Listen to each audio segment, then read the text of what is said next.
तो देखो हमारा जो आज का टॉपिक है बहुत महत्वपूर्ण विषय वस्तु है। हम संघीय कार्यपालिका पर चर्चा करने वाले हैं। इस टॉपिक में संघीय कार्यपालिका, जिसको इंग्लिश में कहा जाता है यूनियन एग्जीक्यूटिव। क्लियर। और संघीय कार्यपालिका का हम एक महत्वपूर्ण पॉइंट पढ़ने वाले हैं जिसका नाम है भारत का राष्ट्रपति, या फिर अंग्रेजी में बोले तो द प्रेसिडेंट ऑफ इंडिया। तो उस विषय वस्तु को हम आज विस्तार में समझेंगे। और मेरे हिसाब से अगर मैं बताऊं आपको, ये जो क्लास रहेगी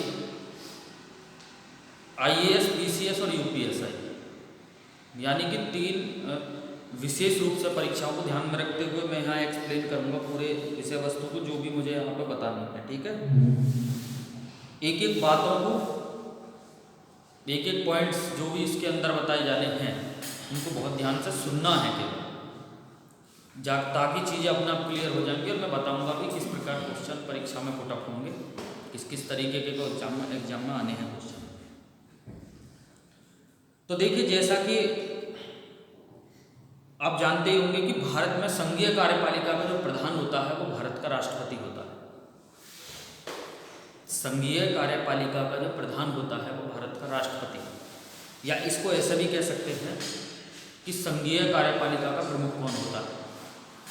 भारत का राष्ट्रपति। कई बार तो इस प्रकार के क्वेश्चन सीधे भी परीक्षा में पूछे गए हैं कि संघीय कार्यपालिका का प्रमुख कौन होता है? भारत का राष्ट्रपति। अब आपके दिमाग में एक बात आ रही होगी कि भाई ये संघीय कार्यपालिका क्या होती है, ये मोस्टली मालूम होना चाहिए, क्योंकि ये जो यूनियन एग्जीक्यूटिव है यानी कि संघीय कार्यपालिका है, उसके अंतर्गत क्या क्या आता है, एक नॉर्मल वे में क्लियर होना चाहिए। तो देखिए, ध्यान से सुनेंगे। इसके अंतर्गत भारत का राष्ट्रपति आ जाता है, इसके अंतर्गत प्रधानमंत्री आ जाते हैं, इसके अंतर्गत अन्य मंत्री आ जाते हैं। समझ रहे हैं? ये होती है संघीय कार्यपालिका। बहुत ध्यान से सुनना है मैं क्या कह रहा हूँ। ये संघीय कार्यपालिका होती है जिसके अंदर प्रधानमंत्री, राष्ट्रपति, ये सब सारा पूरा पैनल आ जाता है केंद्र का। क्योंकि केंद्र की बात कर रहे हैं हम, तो इसलिए इसे हम संघीय कार्यपालिका भी बोल रहे हैं। क्लियर। तो संघीय कार्यपालिका का जो प्रमुख होता है या प्रधान होता है वो भारत का राष्ट्रपति होता है। ये क्लियर होना चाहिए।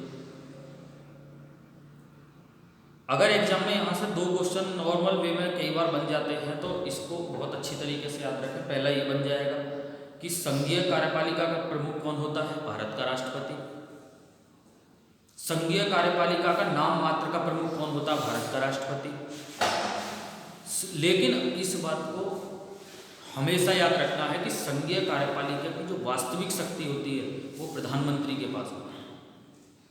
ये पॉइंट याद रखने वाली बात है, चूंकि दोनों में डिफरेंस है। भले ही हम भारत के राष्ट्रपति पढ़ रहे हैं, भले ही भारत का राष्ट्रपति संघीय कार्यपालिका का प्रमुख होते हैं, लेकिन संघीय कार्यपालिका की जो रियल पावर है ना, वास्तविक शक्ति, जो हम व्यवहारिक रूप में देखें तो वो भारत के प्रधानमंत्री के ही पास होती है। कई बार इसलिए पूछा भी जाता है ये क्वेश्चन। ठीक है। अगर मैं आर्टिकल 53 से स्टार्ट करें, देखिए 52 में तो ये बात कही गई है कि भारत का एक राष्ट्रपति होगा। आर्टिकल 52 बहुत अच्छी तरीके से सुनना है स्टूडेंट। ये मानिए कि आर्टिकल 52 जो है, यहां से भारत के राष्ट्रपति की विषय वस्तु स्टार्ट है। यानी कि आर्टिकल 52 से भारत के राष्ट्रपति की विषय वस्तु स्टार्ट हो जाती है। आर्टिकल 52 में इतनी बात कही गई है कि भारत का एक राष्ट्रपति होगा। समझ रहे हैं? तो कई बार याद रखना, पूछा जा सकता है आर्टिकल 52 में क्या है। तो आर्टिकल 52 में भारत का एक राष्ट्रपति होगा, इतनी बात याद रखना। इसके बाद आता है स्टूडेंट आर्टिकल 53। आर्टिकल 53 में क्या है बहुत ध्यान से सुनना है, क्योंकि 52 में तो ये बात कह दी गई कि भारत का राष्ट्रपति होगा, लेकिन आर्टिकल 53 में क्या है कि जो संघ की कार्यपालिका शक्ति है वो राष्ट्रपति में निहित होगी। यानी कि आर्टिकल 53 में क्या कहा गया है कि जो संघ की कार्यपालिका शक्ति है, जो संघ की एग्जीक्यूटिव पावर है, वो राष्ट्रपति में निहित होगी, और राष्ट्रपति उसका प्रयोग निहित का मतलब है कि संघ की जो कार्यपालिका शक्ति है ना, एग्जीक्यूटिव पावर, हिंदी में समझिए, जो संघ की कार्यपालिका शक्ति है वो राष्ट्रपति के पास होगी। इस तरीके से समझें। ये बात किस आर्टिकल में कही गई है? आर्टिकल 53। तो आर्टिकल 52 में दूसरी बात कही गई है और आर्टिकल 53 में अलग बात कही गई है, दोनों अलग अलग बात है। आर्टिकल 52 में तो सिर्फ इतना कहा गया है कि भारत का एक राष्ट्रपति होगा, और आर्टिकल 53 में ये बात कही गई है कि जो संघ की कार्यपालिका शक्ति है, तो पहले तो स्टूडेंट ये जान लें, अगर आपको मालूम भी नहीं है संघ क्या होता, संघ को कहते हैं केंद्र। या तो उसे केंद्र कहते हैं या उसे संघ कह सकते हैं, इंग्लिश में बोले तो यूनियन कह सकते हैं, समझ रहे हैं? तो संघ की कार्यपालिका शक्ति राष्ट्रपति में निहित होगी। ये बात किस आर्टिकल में है? 53 में। 53 में ही एक बात कही गई है स्टूडेंट और भी, कि राष्ट्रपति अपनी इस शक्ति का प्रयोग अपने अधीनस्थ अधिकारियों के माध्यम से करेगा। यानी कि पूरी बातें जो अब आप सब सोच रहे होंगे भाई एग्जाम में किस तरीके से पूछा जाएगा, एग्जाम में ये पूछा जाएगा कि संघ की कार्यपालिका शक्ति भारत के राष्ट्रपति में निहित होगी। राष्ट्रपति इस शक्ति का प्रयोग अपने अधीनस्थ अधिकारियों के माध्यम से करेगा। ये बात किस आर्टिकल में है? आर्टिकल 53। मेरे हिसाब से आर्टिकल 52 और आर्टिकल 53 आपके बिल्कुल स्पष्ट हो जाना चाहिए, कई बार पूछ लेगा। चूंकि आज मैं कुछ हायर लेवल की भी क्लास दूंगा जिससे कि कुछ महत्वपूर्ण विषय वस्तु भी क्लियर होंगे। क्लियर? उसके बाद स्टूडेंट क्या है कि अगर किसी व्यक्ति को भारत का राष्ट्रपति बनना है, बहुत ध्यान से सुनना है, जैसे कि आप ही और आपको भी आगे जाकर भारत का राष्ट्रपति बनना है, तो उसके लिए क्या क्या क्वालिफिकेशन होती है। तो आर्टिकल याद रखना है बहुत अच्छी तरीके से, कई बार स्टूडेंट पूछा जाएगा। एक आर्टिकल याद रखना आपको, आर्टिकल 58, आर्टिकल 58।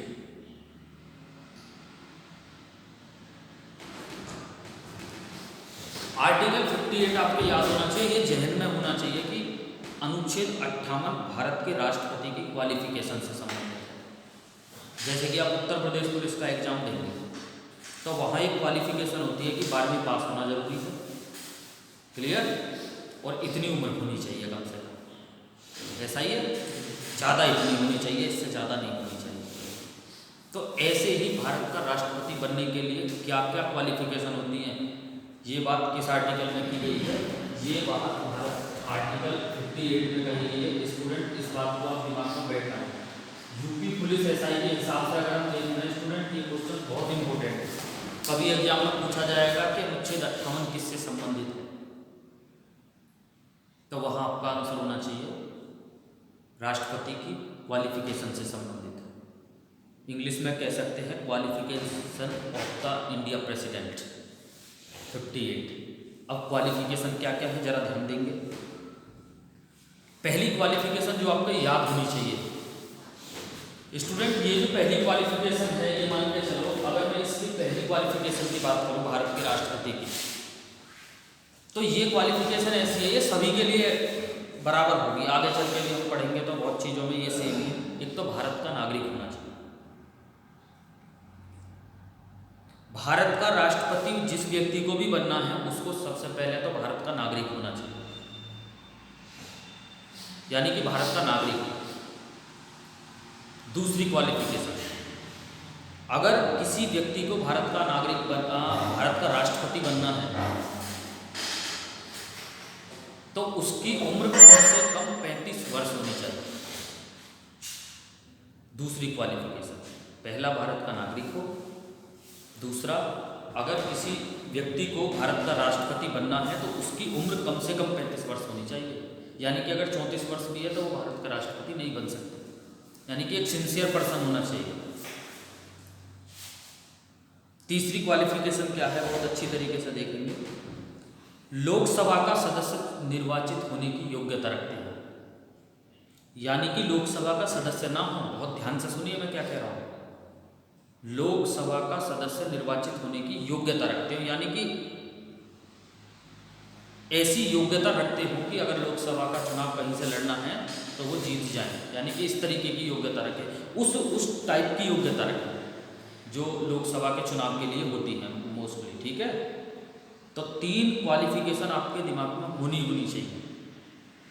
पहला, भारत का नागरिक होना चाहिए। दूसरा, कम से कम 35 वर्ष उसकी आयु होनी चाहिए। तीसरा, उन्हें लोकसभा का सदस्य बनने की योग्यता रखते हो, यानी कि वह लोकसभा का सदस्य चुने जाने की योग्यता रखते हैं। क्लियर? इसके बाद जरा ध्यान देंगे, जिस व्यक्ति को भी भारत का राष्ट्रपति बनना है, बहुत ध्यान से सुनेंगे इस क्वेश्चन को, कई बार पूछा जाएगा, उसका नाम कम से कम 50 तो मतदाताओं द्वारा प्रस्तावित होना चाहिए और 50 ही मतदाताओं द्वारा अनुमोदित होना चाहिए। ये संख्या कई बार पूछी जाती है एग्जाम में कि भारत का राष्ट्रपति बनने के लिए कम से कम कितने मतदाताओं द्वारा उनका नाम अनुमोदित होना चाहिए।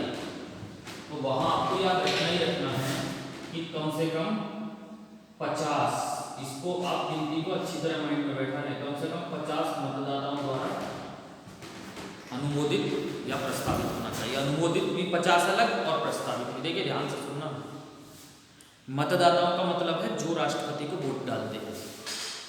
अब राष्ट्रपति को 2 ही प्रकार की वोट, 2 व्यक्ति वोट डालते हैं, एक तो हमारे मेंबर ऑफ पार्लियामेंट यानी कि सांसद, और एक विधायक, ये वोट राष्ट्रपति को डालते हैं। तो भारत का राष्ट्रपति जिस व्यक्ति को भी बनना है, कम से कम 50 तो अनुमोदक द्वारा, यानी कि 50 तो प्रस्तावक होने चाहिए उनके, और जो प्रस्तावक हो, बहुत ध्यान से सुनना, उनके अलावा 50 अनुमोदक भी होने चाहिए, यानी कि उनके अलावा 50 क्या होने चाहिए? अनुमोदन करने वाले कि हाँ भाई ये व्यक्ति राष्ट्रपति का चुनाव करने लायक है। क्योंकि ऐसा नहीं है कि मान लिया यार कोई भी खड़ा हो जाएगा कि मैं भी राष्ट्रपति बनूंगा भारत का, यानी कि अब आपके दिमाग में बात आ गई होगी, कम से कम 100 मतदाता हो गए अलग अलग, अगर हमने जोड़ है 50-50, क्योंकि जो ऊपर वाले 50 हैं वो नीचे वाले नहीं हो सकते, अगर नीचे वाले हैं वो ऊपर वाले नहीं हो सकते, यानी कि दोनों 50-50 अलग अलग होने चाहिए। तो इसका मतलब संख्या कितनी हो जाती है? 100। तो ये तो क्लियर है कि हर व्यक्ति राष्ट्रपति का चुनाव नहीं लड़ सकता, ये कहीं ना कहीं पर ये भी क्वालिफिकेशन के ही अंतर्गत आएगा, बहुत अच्छी तरीके से याद रखना है। क्लियर?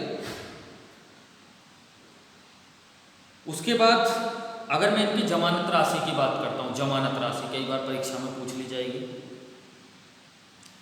जिस व्यक्ति को भी भारत का राष्ट्रपति बनना है, उसको राष्ट्रपति का चुनाव लड़ने से पहले 15,000 रुपये जमानत राशि जमा करनी पड़ती है। क्लियर? कई बार एग्जाम में सीधा पूछा जाएगा कि राष्ट्रपति पद के लिए जमानत राशि कितनी है? 15,000 रुपये। याद रखना, बहुत अच्छी तरीके से याद रखें।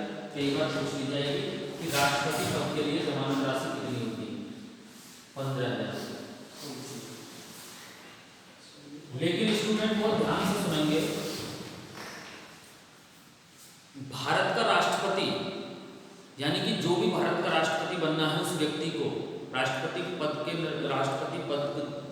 जो लेना चाहता है व्यक्ति, वह व्यक्ति अगर वैध मतों का, जैसे कि मान के चलिए राष्ट्रपति का चुनाव होता है, ठीक है, अब चुनाव में क्या है, कुछ वोट तो इनवैलिड हो जाते हैं, कुछ वोट वैलिड होते हैं। तो कुल वैध मत यानी कि वैलिड वोटों का, यदि वो जितने कुल वैलिड वोट पड़े हैं, मान के चलो सपोज दैट 600 मान लेंगे नॉर्मल, अगर इतने वोट वैलिड पड़े हैं, अगर वह व्यक्ति 1/6 यानी कि 100, अगर वो व्यक्ति 1/6 वोट प्राप्त कर लेता है, तब तो उसकी जमानत राशि जो 15,000 रुपये दी गई है, जो जमा हुई है, वो उसको वापस लौटा दी जाएगी। अन्यथा की स्थिति में यह जमानत राशि आरबीआई के खाते में चली जाएगी। यानी कि अगर 1/6 प्राप्त नहीं कर पाते हैं, बहुत ध्यान से सुनना, मैं क्या कह रहा हूँ, एक तथ्य को ध्यान से सुने, तो वो जमानत राशि आरबीआई के खाते में चली जाएगी। तो अब आपसे अगर आप सोच रहे हो कि क्वेश्चन क्या क्या हो सकते हैं, क्वेश्चन देखिए आपके सामने है। वो पूछेगा भारत के राष्ट्रपति के पद के लिए जो जमानत राशि है वो कितनी है, 15,000 है। वो पूछेगा कि जो व्यक्ति भारत के राष्ट्रपति का चुनाव लड़ना चाहता है या राष्ट्रपति के लिए जो है राष्ट्रपति बनना चाहता है, तो उसे कम जमानत राशि बचाने के लिए कम से कम कितना वोट लाना होगा। कुल वैध मतों का 1/6। बहुत अच्छी तरीके से याद रखना, कई बार पूछ लिया जाएगा, इसको अच्छी तरीके से याद रखना। और यदि स्टूडेंट 1/6 वो नहीं ला पाते हैं किसी कारण से, तो उनकी जमानत राशि जब्त हो जाती है। इतना क्लियर होना चाहिए। उसके बाद स्टूडेंट बहुत ध्यान से देखना है, राष्ट्रपति अपनी अवधि के दौरान, बहुत अच्छा पॉइंट है, इसे अच्छी तरीके से याद रखें क्योंकि मेंस स्तर पर भी कई बार ये पूछा गया है, यूपीपीसीएस मेंस में भी। राष्ट्रपति अपनी अवधि के दौरान यानी कि जिस समय वो राष्ट्रपति रहेंगे, बहुत ध्यान से सुनिए मैं क्या कह रहा हूँ, राष्ट्रपति अपनी अवधि के दौरान, अवधि यानी कि जितना टर्म उनका राष्ट्रपति का है, उस अवधि के दौरान कोई भी लाभ का पद धारण नहीं कर सकते। इसका मतलब यह है स्टूडेंट कि राष्ट्रपति बनने के बाद राष्ट्रपति अपनी अवधि के दौरान कोई भी लाभ का पद धारण नहीं कर सकते। ना तो राष्ट्रपति राज्य विधानमंडल के किसी भी सदन का सदस्य होगा, ना ही राष्ट्रपति संसद के किसी भी सदन का सदस्य होगा। यानी कि इसका अर्थ क्या है, बहुत ध्यान से सुनिए मैं क्या कह रहा हूं। ना तो राष्ट्रपति लोकसभा का सदस्य हो सकता है, ना ही राष्ट्रपति राज्यसभा का सदस्य हो सकता है, ना ही राष्ट्रपति विधानसभा का सदस्य हो सकता है, और ना ही राष्ट्रपति विधान परिषद का सदस्य हो सकता है। क्लियर? यदि इनमें से किसी भी सदन का सदस्य है, मान के चलिए, बहुत ध्यान से सुनिए मैं क्या कह रहा हूँ, बहुत महत्वपूर्ण पॉइंट है। यदि मान के चलिए किसी भी इनमें से किसी भी सदन का सदस्य है, तो जिस दिन से राष्ट्रपति निर्वाचित होगा, यानी कि जिस दिन से वो राष्ट्रपति बन जाएगा, उसी दिन से उसका वह स्थान जिस सदन में भी वह सदस्य है वह रिक्त हो जाएगा। दोस्तों ये जो बात है आर्टिकल 59 में की गई है, ये बात, यानी कि ये बात जो कही गई है किस आर्टिकल में है ये बात, यानी कि राष्ट्रपति लाभ का पद धारण नहीं कर सकता। आर्टिकल 59।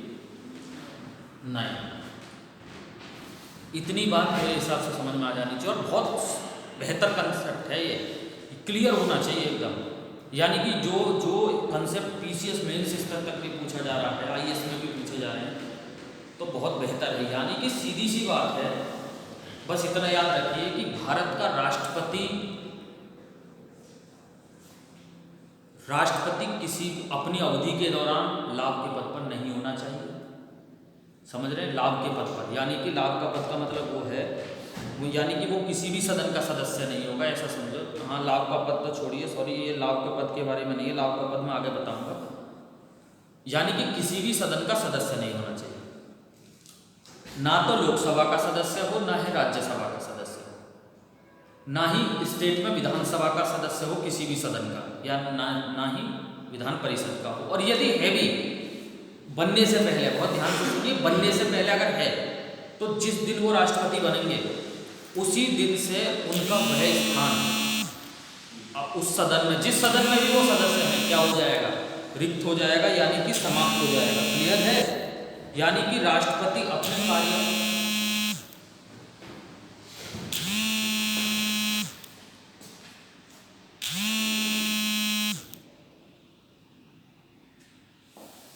यानी कि राष्ट्रपति अपनी कार्यावधि के दौरान, बहुत ध्यान से सुनिए, राष्ट्रपति अपनी कार्यावधि के दौरान कोई भी पद ग्रहण नहीं कर सकते। ये बात किस आर्टिकल में है? ये बात 59 है, इतना याद रखना। क्लियर? चलते हैं अगले पॉइंट पर, बहुत ध्यान से देखेंगे। आर्टिकल 57, बहुत ध्यान से सुनना है। आर्टिकल 57 57 में क्या है? 57 में है स्टूडेंट, बहुत ध्यान से सुनेंगे, कि कोई व्यक्ति राष्ट्रपति पद पर पुनः निर्वाचन के लिए योग्य है भारत में। अब आप ये बात अच्छी तरह जानते होंगे, भारत में कोई भी व्यक्ति राष्ट्रपति कितनी भी बार बन सकता। अमेरिका की तरह नहीं है कि कोई व्यक्ति 2 ही बार राष्ट्रपति बनेगा। वही भारत, अमेरिका में क्या है, अमेरिका में एक व्यक्ति 2 बार राष्ट्रपति बन सकता है, फिर नहीं बनेगा। भारत में ऐसा नहीं है। भारत में कोई भी व्यक्ति कितनी भी बार राष्ट्रपति बन सकता है, लेकिन ये है कि बशर्ते उसको बना दे। तो केवल इतना याद रखना है स्टूडेंट कि आर्टिकल 57 बहुत अच्छी तरीके से सुन लें, क्योंकि एक एक तथ्य को मैं बोलकर बताऊंगा ताकि चीज़ें और ज़्यादा कंप्लीट हों। आर्टिकल 57 जो है ना स्टूडेंट,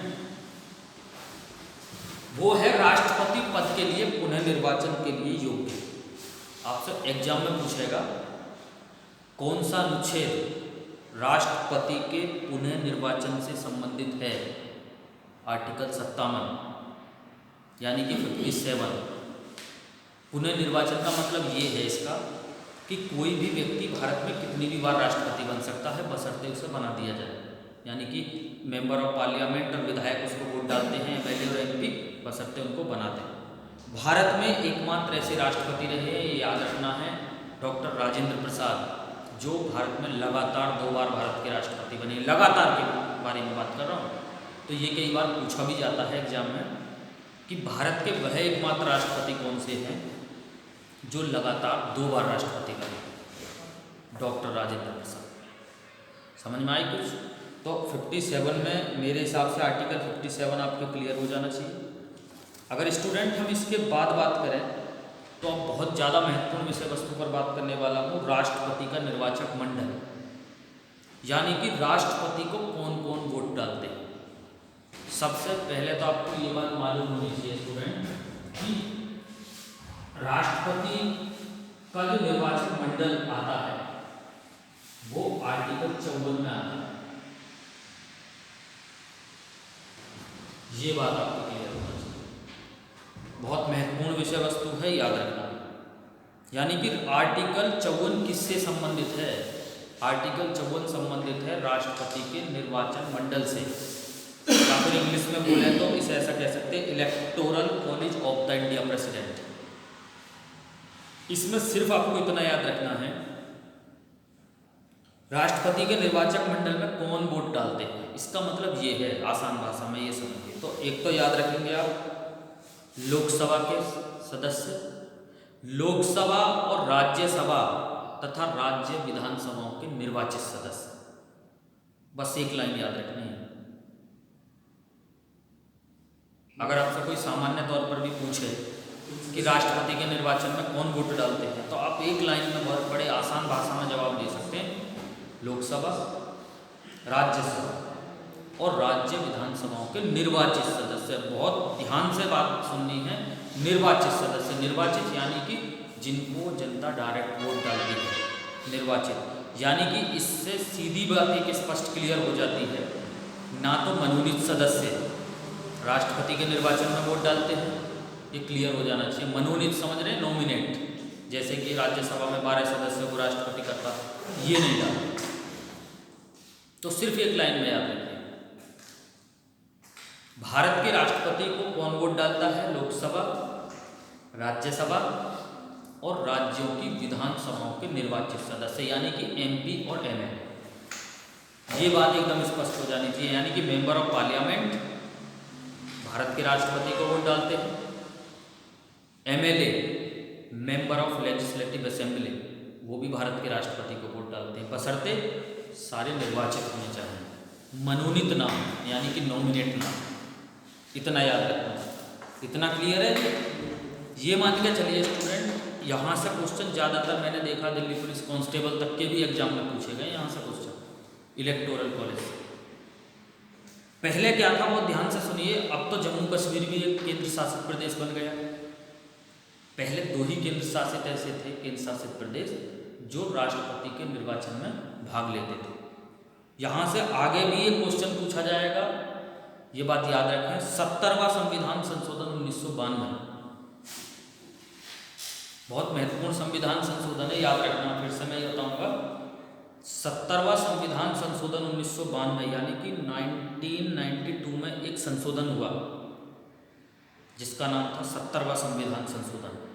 उसके तहत क्या होता है स्टूडेंट, दिल्ली और पांडिचेरी, दिल्ली वही जो हमारी राजधानी है, दिल्ली और पांडिचेरी को राष्ट्रपति के निर्वाचक मंडल में शामिल कर दिया गया।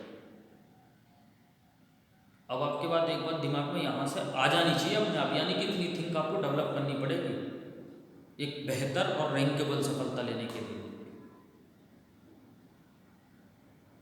पहले कोई भी ऐसा केंद्र शासित प्रदेश नहीं था 92 से पहले कि जो राष्ट्रपति के निर्वाचन में क्या लेता हो, भाग। यानी कि सीधी सी बात है 1992 से एक व्यवस्था कर दी गई कि दिल्ली और पांडिचेरी दो ऐसे केंद्र शासित प्रदेश के जो विधानसभा के सदस्य हैं, यानी कि लेजिस्लेटिव असेंबली के जो सदस्य हैं, वो राष्ट्रपति के निर्वाचन में क्या लेंगे, भाग लेंगे। इसलिए हमेशा पूछा जाएगा और आगे भी पूछा जाएगा, वह कौन से दो ऐसे केंद्र शासित प्रदेश हैं जो भारत के राष्ट्रपति के निर्वाचन में भाग लेते हैं, दिल्ली और पांडिचेरी। अब तो तीसरा और बन गया है आपका जम्मू कश्मीर। अब चूंकि जम्मू कश्मीर केंद्र शासित, पहले तो स्टेट था, अब केंद्र शासित प्रदेश बना, तो आगे आने वाले समय में जम्मू कश्मीर के भी विधानसभा के सदस्य किस में भाग लेंगे, राष्ट्रपति के निर्वाचन में। वो तो वैसे भी स्टेट की वजह से भी लेते थे, सिंपल सी बात है, पर अमेंडमेंट आप याद रखेंगे, ठीक है। एक विषय वस्तु मैं नोट में बता रहा हूँ, इस विषय वस्तु को आप नोट में याद रखें, यानी कि एक फैक्ट जो याद होना चाहिए। भारत के जो राष्ट्रपति का जो निर्वाचक मंडल है, ना तो इसमें राज्यों के मनोनीत सदस्य भाग लेते, राज्य विधानसभाओं के मनोनीत सदस्य, जैसा कि मैंने अभी बताया, और ना ही राज्य की विधान परिषद के सदस्य भाग लेते। ये बिल्कुल एकदम क्लियर होना चाहिए स्टूडेंट, बहुत अच्छी तरीके से सुन लें। कौन नहीं लेते ये पूछा जाएगा, यानी कि एक तो मनोनीत सदस्य भाग नहीं लेते और साथ ही साथ विधान परिषद के भी सदस्य भाग नहीं लेते। क्लियर? तो ये तो बात थी हमारी राष्ट्रपति के निर्वाचक मंडल से या आर्टिकल 54 से। इम्पोर्टेंट, बहुत इम्पोर्टेंट पॉइंट था जिस पर मैंने अभी डिस्कस करी है, आर्टिकल 54। क्लियर है? इसके बाद बात करते हैं राष्ट्रपति के निर्वाचन की रीति। इंग्लिश में बोले तो बहुत ध्यान से सुनना है, manner of election of the Indian president, यानी कि राष्ट्रपति का निर्वाचन होता कैसे है, बस केवल इतना जानना है यहाँ से। तो सबसे पहले तो आपको एक बात माइंड में ये रख लेनी है कि राष्ट्रपति का निर्वाचन अप्रत्यक्ष रूप से होता है। अप्रत्यक्ष रूप से तो पहले इसलिए याद रखिए, सब पे बात करूंगा मैं। अप्रत्यक्ष का मतलब है कि इसमें हम डायरेक्ट वोट नहीं डालते। और स्टूडेंट ये बात आपको वैसे भी मालूम होना चाहिए, किसी भी तरीके से, क्योंकि ये क्वेश्चन आपसे कोई वैसे भी पुट अप कर सकता कि राष्ट्रपति का निर्वाचन जो है किस प्रकार होता है, तो अप्रत्यक्ष रूप से। और अप्रत्यक्ष निर्वाचन उसे कहते हैं स्टूडेंट जिसमें जनता वोट, डायरेक्ट वोट नहीं करती है। और प्रत्यक्ष निर्वाचन हमेशा उसे कहा जाता है जिसमें हम डायरेक्ट वोट करते हैं, जैसे कि हम सांसद को डायरेक्ट वोट करते हैं तो वो प्रत्यक्ष निर्वाचन है, हम विधायक को डायरेक्ट वोट करते हैं वो भी प्रत्यक्ष निर्वाचन है। लेकिन आप देख रहे होंगे भारत के राष्ट्रपति के निर्वाचन में पहले हम विधायक चुनते हैं और फिर विधायक हमारे तरफ से जाकर वोट किसको देते हैं, भारत के राष्ट्रपति को। तो इसको कहते हैं प्रत्यक्ष निर्वाचन। तो पहला पॉइंट आपके समझ में आ जाना चाहिए, भारत के राष्ट्रपति का निर्वाचन जो होता है प्रत्यक्ष रूप से होता है। और दोस्तों याद रखना, एकल संक्रमणीय मत प्रणाली के द्वारा होता है। कई बार ये पूछा जाएगा कि किस प्रणाली के तहत होता है, तो एकल संक्रमणीय मत प्रणाली, या फिर इंग्लिश में कहते हैं इसे सिंगल ट्रांसफरेबल वोट सिस्टम, एकल संक्रमणीय मत प्रणाली।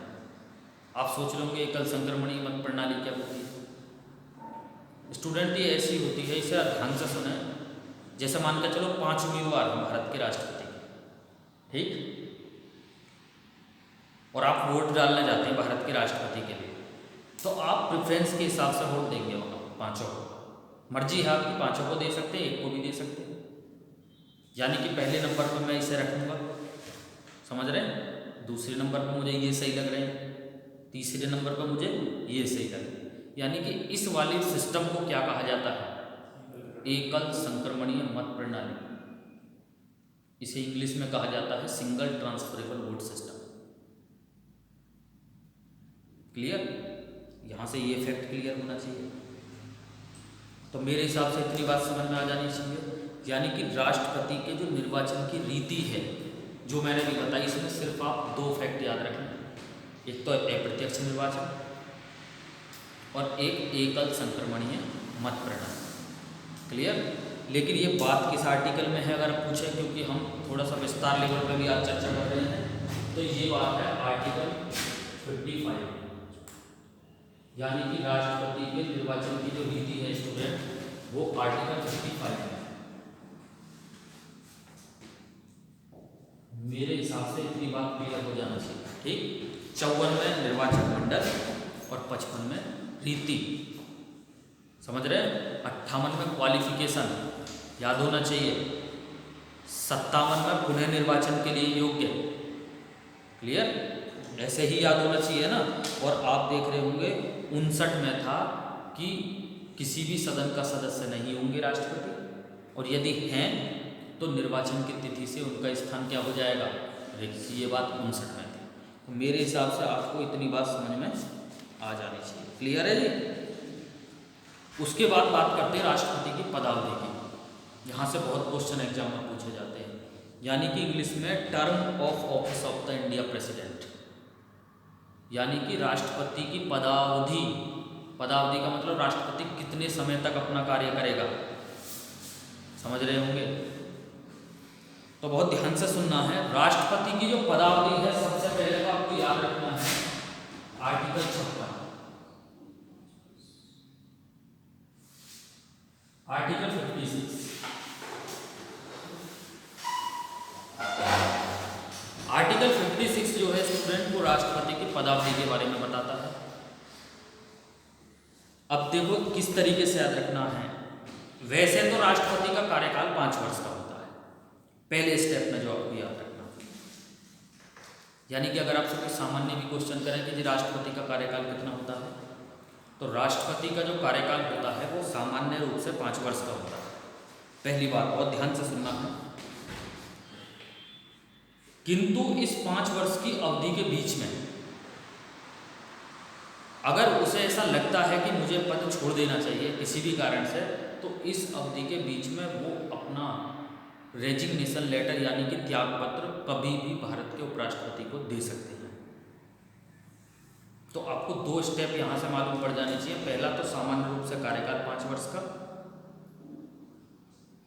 अब आप सोचे होंगे कि इन तथ्यों को क्यों बता रहे हैं। कई बार स्टूडेंट ऐसा जब क्वेश्चन आते हैं ना, जब यूपीएसआई देने जा रहे होंगे तो एक क्वेश्चन आएगा, दिए गए विकल्पों पर विचार कीजिए, कौन सा कथन राष्ट्रपति के विषय में असत्य है या गलत है। उसमें आपको 5-6 पॉइंट्स दे दिए जाएंगे, तब आपको वहाँ सत्य असत्य चेक करने के लिए ये चीज़ें क्लियर होनी चाहिए। तो दूसरा स्टेप, 5 वर्ष की अवधि के दौरान कभी भी वो अपना त्यागपत्र राष्ट्रपति को दे सकते हैं। यहाँ से आपको एक चीज़ और मालूम पड़ी होगी, बहुत ध्यान से सुनना। क्या मालूम पड़े? भारत के राष्ट्रपति का सामान्यतः जो कार्यकाल है वो 5 ही वर्ष का है।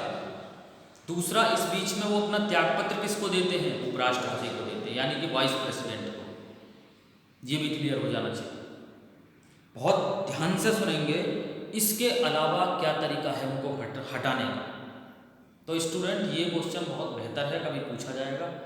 Violation of the Indian constitution, यानी कि संविधान का अतिक्रमण करने पर।